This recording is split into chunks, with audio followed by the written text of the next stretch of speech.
Well, all right then, Virgo. But underlying energy is you. Knight of Pentacles. This is your card here. I like that for you guys. Considering that this is your energy that we're picking up, and this is about.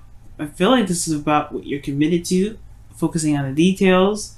Not necessarily procrastination, because I don't know any Virgos that procrastinate, but I mean, maybe they did take their time. But the thing is that they're very. This is more quality over quantity. This kind of a night.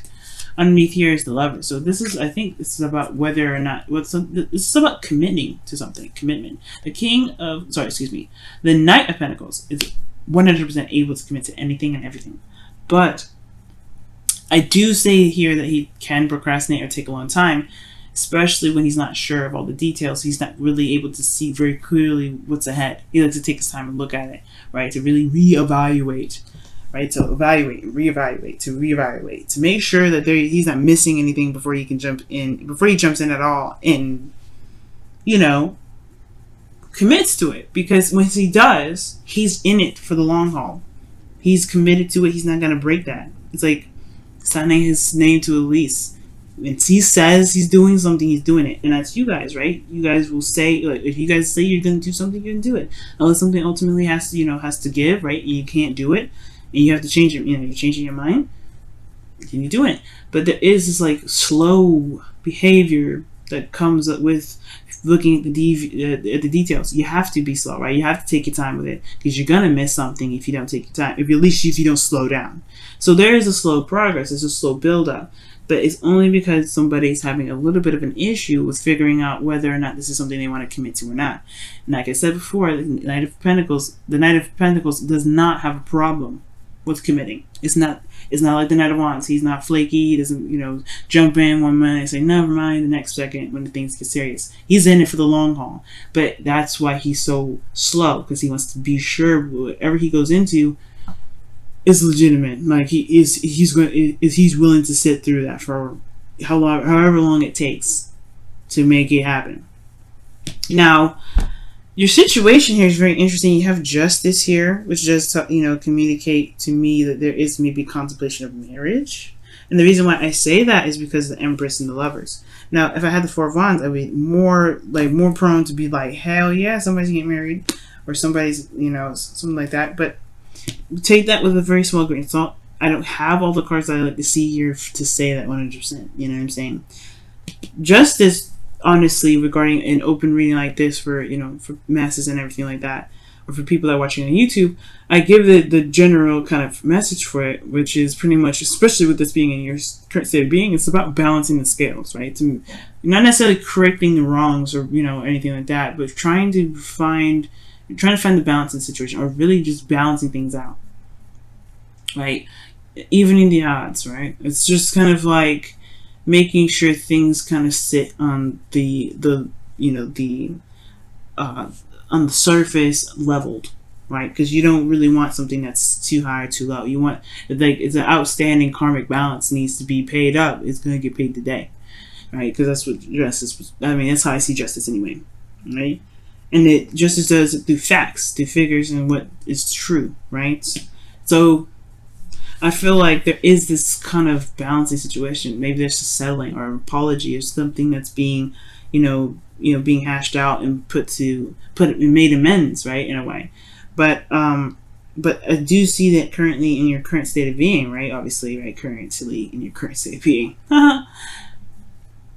I do see that justice is saying, like, there is a time of balance going on. There's a time of like some settling or I don't know if this is necessarily divorce. I'm not getting a lot of bad cards from this, So it could be that for some of you guys, it may be that you guys are dealing with a divorce, because we have defensive energy and warrior energy or fighting energy, soldier energy here, which is talking about fighting, right, or being combative. But for those of you that that may not resonate with, then this is just really talking about balancing the scales, finding balance or regaining balance in your current situation, or there's some balancing happening in your life right now, for, karmically, or you're dealing with some sort of karmic situation to readjust the scales in your life, especially in your love life here. Now, what your ideal outcome is the Page of Pentacles. Perhaps you want an offer of some sort of stability, or perhaps here you guys may, want to take some time to really look closely at what it is that you feel is of value to you, right? This is something that this is a student, right? Or taking the time to really look at something and dedicate yourself to something. And I feel like this is perhaps looking closely at details. You want a little bit more time to look at it to make sure this is what you want. But most importantly, not necessarily so. I feel like you want to know what your heart's desire is in a way, or you want to know what's truly, what you value. For some of you guys, you may want to offer something to someone. You may want to give something to someone, or something that you feel is, of value, something that's long term, something that that you can commit to, something that someone else can commit to. Or there's some sort of commitment potentially you want to hear. But the thing that's keeping you from being able to get to this desired outcome regarding your relationship, something that's, that you can commit to, something that's an offer, or something that can, that is a little small beginning towards building something long term, well, Two of Pentacles. And I kind of see this as the distraction card in a way, and it's only because this person's, juggling Two Pentacles. In a way, he's weighing out the options, right? Feeling out the weight of each pentacle, figuring out which one is the most valuable to him. But at the same time, these are pentacles, right? They don't actually have weights on them. I mean, they don't have, the amounts on them or anything like that. He's weighing them out. But how does he feel about these, right? Which one is in a way, he's going to try and carry these to the very end. So which ones does he want, right? Which option does he want? Which ones does he feel valuable? But how does he know which one is valuable if he doesn't look at his emotions in a way, right? Because the water behind the Two of Pentacles is obviously, well, the water behind the person, it represents to me emotions, feelings. Cups, right? It's all feelings, and what's in the cup is water or liquid. So behind this individual is feelings, right? It's how they feel. And the Two of Pentacles is what's of value. It's tangible. It's real. It's physical, right? In a way. It can be. Sometimes, it's just something that is practical. And I feel like there's a practical approach to a certain situation, a practical approach to love, practical approach to how one feels. And it's good to a certain extent to look at the practicality of things. But when it comes to love, it does kind of require one to look at one's feelings. So I feel like with this here, there is this bit of juggling or trying to, maintain or manage some sort of situation, in a sense, while you're trying to figure out what is truly how you truly, what value you have, or not necessarily what value you have, but what values resonate with how you feel about these two cups, or two pentacles rather. Right? It's not looking at your emotions. It's too focused on the practical. How do you feel about these pentacles? You know what I mean? How do you feel about them?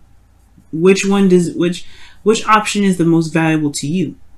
And the reason why the Two of Pentacles is even coming up is because of the Seven of Wands. It's because you stand by something. It's because you stand by something, and it's possibly there's somebody that's also either defensive about something. This is juggling two options here, right? Juggling while you figure out what you want to do with it, which one's the value. And I could feel it. I mean, for some of you guys, it could be that since you have two knights here, and the Empress, which is can be a person as well. It could be that there's two people juggling a situation, and there's balance, right? Maybe there's a decision that's having to be made about two people. That's another story, right? And I'm not getting Three of Cups, Three of Swords, or anything like that. See, it's a third-party relationship, other than Two of Cups here, which honestly, guys, that's going to resonate with probably very few in between people. But I wanted to throw that out there for those of you that may be watching for your situation like that, okay? But how I'm going to go through and read this though is the Seven of Wands. So somebody is very defensive about what they're about what they stand for, what they're willing to fight for, what their values are, right? This person is standing for something, protecting themselves. Maybe this person is maybe you guys are looking at the practical aspect of a situation because you want to protect your emotions. You don't want to put yourself in harm's way. You want to see where the dedication is before you go ahead and leap into something that actually gets your heart involved, which is understandable, right? So with that being said, your best path to follow is the Knight of Swords. Excuse me. And it's talking about going for it. Just fight for it. Fight for what you believe in. The thing here is, with Justice coming up here, and then the Two of Pentacles, as the blockage for your desired outcome, I feel like this is talking about not just, looking at your emotions and also obviously understanding the value of your emotions, but it's also talking about creating boundaries for yourself, for your relationship, for the person that you're dealing with, right? Putting up some boundaries to protect you, so that way you can proceed to make decisions that you feel are worth your time, worth your effort, and everything like that, right? And I'm not saying that you guys don't have healthy boundaries, but what I am saying that maybe the boundaries do maybe need to be adjusted, changed, reevaluated, so that way you can make the steps that you want to make and still feel protected here, right? Focusing on the self is one of the things too. But the Nine of Swords talks about fighting for your truth, fighting for what you believe in. It can be a bit combative, but it's honestly talking about going for it, gunning it, and really just kind of knowing that you can handle the situation when situations arise. I'm going to go ahead and pull another card for the Knight of Swords as well to see why the Knight of Swords itself is coming up for your best path to follow. Okay, and you guys have the Knight of Swords, the Six of Swords, about transition, moving forward. It's a transition. It's a transition, right? Because you're leaving behind something that's familiar and traveling to a place that's not so familiar, but it leaves open space for prosperity, for things to start anew. So honestly, you're traveling to a new life in a way. When I see the Six of Swords, it's traveling to a new life. Whether this is external, whether this is really happening, or this is internal, right? Leaving some things behind, leaving some values or some thoughts or some beliefs, right? Because that's what swords are: beliefs, thoughts, logic, communication, anything regarding truth behind to find a new truth, right? But you don't ever forget the lessons, the perspective that you have, which is why this person's carrying the swords with them. But you're not going to be associated with where they came from anymore, right? So with the Knight of Swords, it's like charging in with your truth, charging in with your perspective. Whatever you believe, you have that there with you. Have that knowledge of the self or awareness of yourself to be able to put boundaries, healthy boundaries for yourself, to be able to begin to start something new, to be able to start something small, but something that can really build to something awesome. Now, how you feel, guys? You feel excited.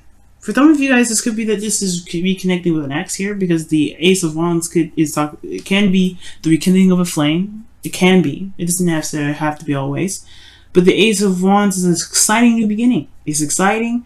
It's about passion. This is a new beginning regarding how you feel, and it's one that's not only is influenced by how you feel, but requires action. Right? It's going to require action. I feel like you have this urge and this, that this is like truly, like not just exciting, right? But that this is coming from your heart. When the Ace of Wands comes up, this is like passion, creativity, everything that comes from you, right? And I feel like with love, obviously, right? This is taking action on how you feel. So, yeah, this is exciting. But then there's that hesitation, right? What if this person doesn't know how to behave, or not necessarily behave, right? Like, if they can be loyal, if they can commit, am I seeing the right things in this individual? But this is Venus is still in Virgo, okay? She's almost out of it, I think, but she's still in Virgo. So you're looking at the relationship of the other person, like, all right, do they apply? Does it apply? Does it work for me? Do they have some of the same values? Do they have a goal? Like, you're looking at the situation from a very practical sense, but how do you feel about the person? How does that connection feel? Is it exciting? I think it is. Because in your hopes and fears, you have judgment. You know that the decision that you make regarding this relationship is going to change your life. Lovers these two people that meet each other, their lives have never been the same since. Because love is transformative, right? But it's also about being true to the new you that arises from judgment. Right? Because, like, you're not the same person that you were back then, right? You're not the same individual that has been through all those, kissing the frogs, right? You're not the same person. You're totally new and revamped. And this relationship with this person looks like a soulmate connection. Just because you have justice and the love is there. Automatically, I feel like this connection is going to change your life. It's going to change you. But it's not going to be the other person that changes you. It's you that's going to be changing you. Why? Because you're going to be doing something different. You're going to be doing something that is, that shows you that you changed for you. You're doing all of this for yourself. When you get into a relationship, you're not doing it for the other person. You don't ever get into a relationship for the other person. You go into the relationship for yourself. So I feel like with judgment here, like, that's one hell of a transition, or not even transition, this is transformation, right? And call to action. Already talking about action. This is a different approach. This is a different way of how you handle love, especially when it comes to just emotions and looking so practically at a situation. And I feel like, I honestly feel like, although it's kind of scary to kind of go that route, and not really, it's all about based off emotion and not really about what's there. I feel like it's going to show you something about yourself that you probably never even really truly realized or embraced that much. It's going to show this creative and this passionate side of you that truly makes you feel like you're capable of manifesting anything. Empress in the outcome, right? I feel like in the outcome, you can manifest abundance. You'll manifest something. You'll manifest whatever you want to manifest. You're the creator of your own destiny. Now, with Empress here, this does talk about domestic situation, right? It can be, but it also talks about comfort in a way, stability, because she's comfortable with that. She's always stable. She's in a place of stability. Why? Because she created the abundance around her to make herself stable. Because she attended to what she felt. She knows how she feels. The water, this little, I don't know if y'all see it in the very background here, but there's water here. That's a stream. That's emotions there. She lets her emotions run. She lets her emotions run. She's very patient.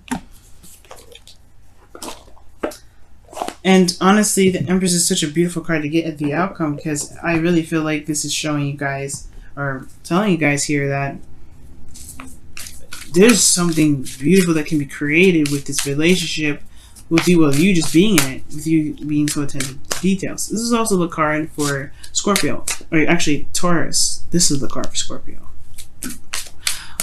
Pluto is all very transformative. But it's very interesting how you have the opposites here. Jupiter in Scorpio, and then you have Uranus in Taurus, changing how you, changing your value system. That's what this is all about. So, with all this said, let's go and take a look at your romance angels. Flirt. Wow. And it says, extend your lighthearted energy to others. That's talking about, like, being the ace of wands in a way, right? Having fun, being expressive, taking action. Oh wow, taking action, and this being aware. When it comes to flirting, it has a lot to do with feeling too. Like, you have to feel in order to be able to flirt. Like, if you don't feel anything, flirting is gonna be hard. But I feel like it's more of like talking about entertaining the idea and actually going with how you feel.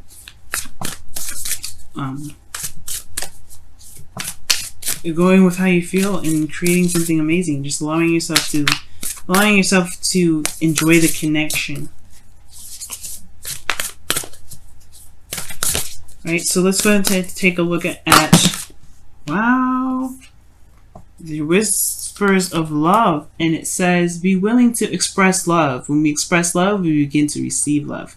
And I feel like that's the Knight of Swords. Both of them, actually. Flirt, express your love, communication, guys. The Knight of Swords is communication. The Knight of Swords communicates his truth very bluntly, very openly. He doesn't have a problem with saying something or saying anything. And perhaps maybe the only thing that you guys really need to do is just communicate how you feel. Right? The Knight of Swords is like saying, hey, you know your truth, speak your truth, go for it. You know what you want, you know what your truth is, go for it. Don't worry about this other practical stuff. Just focus on what's going on now. How do you feel? The Knight of Swords, he's impulsive, just like the Knight of Wands. He kind of runs in fast, the Knight of Wands. He's the fast one. I feel like he's the fastest knight. Because he knows the truth and he goes with it. He runs with it. He just goes. Nothing's stopping him. Nothing's keeping him from doing anything. Nothing's keeping him from being able to just express what he wants. And I feel like just allowing yourself to just be, allowing yourself to feel, allowing yourself to just go with it, you can create so many beautiful things because of your attention to detail, because of what you feel is valuable, and you can connect those two and create those beautiful things. But it all stems from how you feel.